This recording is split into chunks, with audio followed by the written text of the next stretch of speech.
Moving on to the cutting part, we're going to work from a central section to start with, working right down the middle of the profile line. And we're going to be working with our feather razor on a horizontal cutting line. This will allow me to create a strong enough structure on the baseline to create my square shape, but also the cutting line itself will be completely soft and broken up for that really loose, shaggy finish.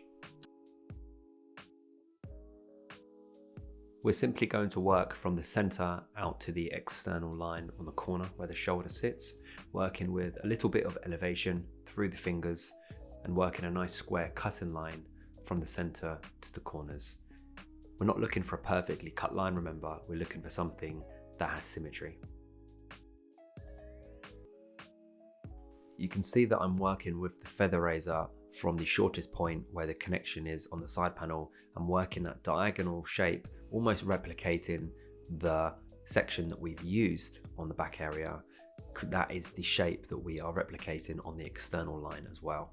Once we finish the first section and we're happy with the length, we're then going to work our next section, which is going to be a finger's depth above, combing everything down to the external line that we've just cut, elevating now a little bit higher to create more softness and more movement and more layers into the back internal part of the head.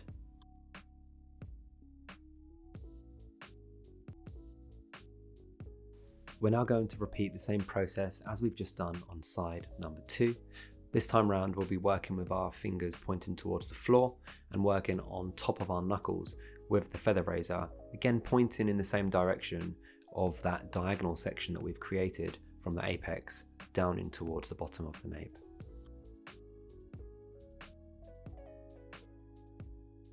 Moving on to the side panel, we're going to take a very small section from the back, pivot it forward to the side and cut a square cutting line through the top curvature of the head shape. This will allow me to remove weight and density from that mushroom shape, which is keeping all the length and weight externally on the haircut through the side and top.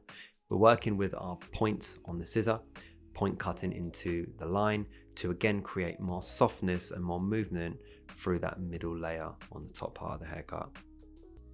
Moving on to the top zone, right into the fringe area, we're now going to create a central guideline.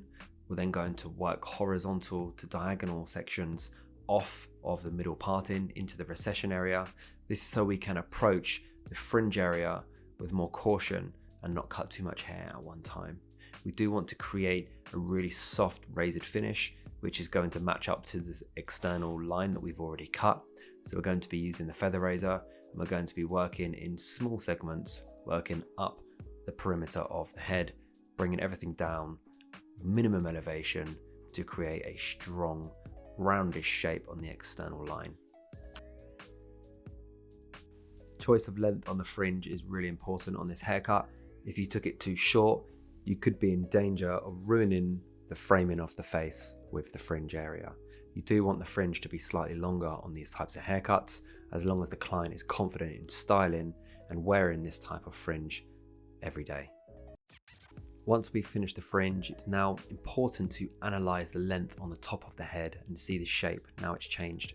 We can clearly see from the front profile going down into the side areas that we have a much more flatter, slimmer shape from that layering.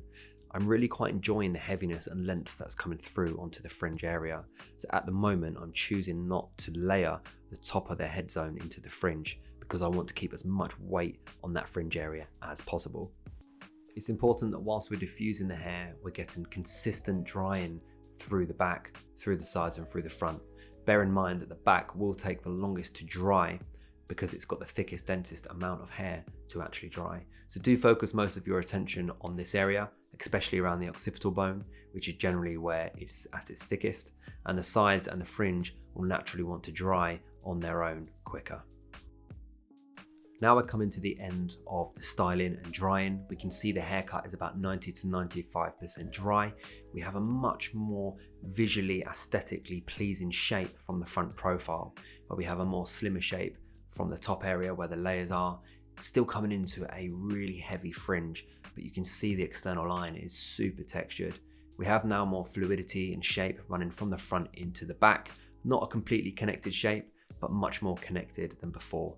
We now have a much flatter, squarish shape through the side panels, coming right into the back area. We've lost that mullety look, and we now have a much more connected through shape. You can see that we've retained still a lot of length, but we've also maximized the movement and texture in the hair. We've now been left with this really beautiful, super cool, personalized haircut for this client who can really pull it off. And that's what's important. A haircut like this wouldn't suit everybody. So it has to go with their fashion, their style, and their overall look. And then secondly, the texture and movement of the hair has to be right.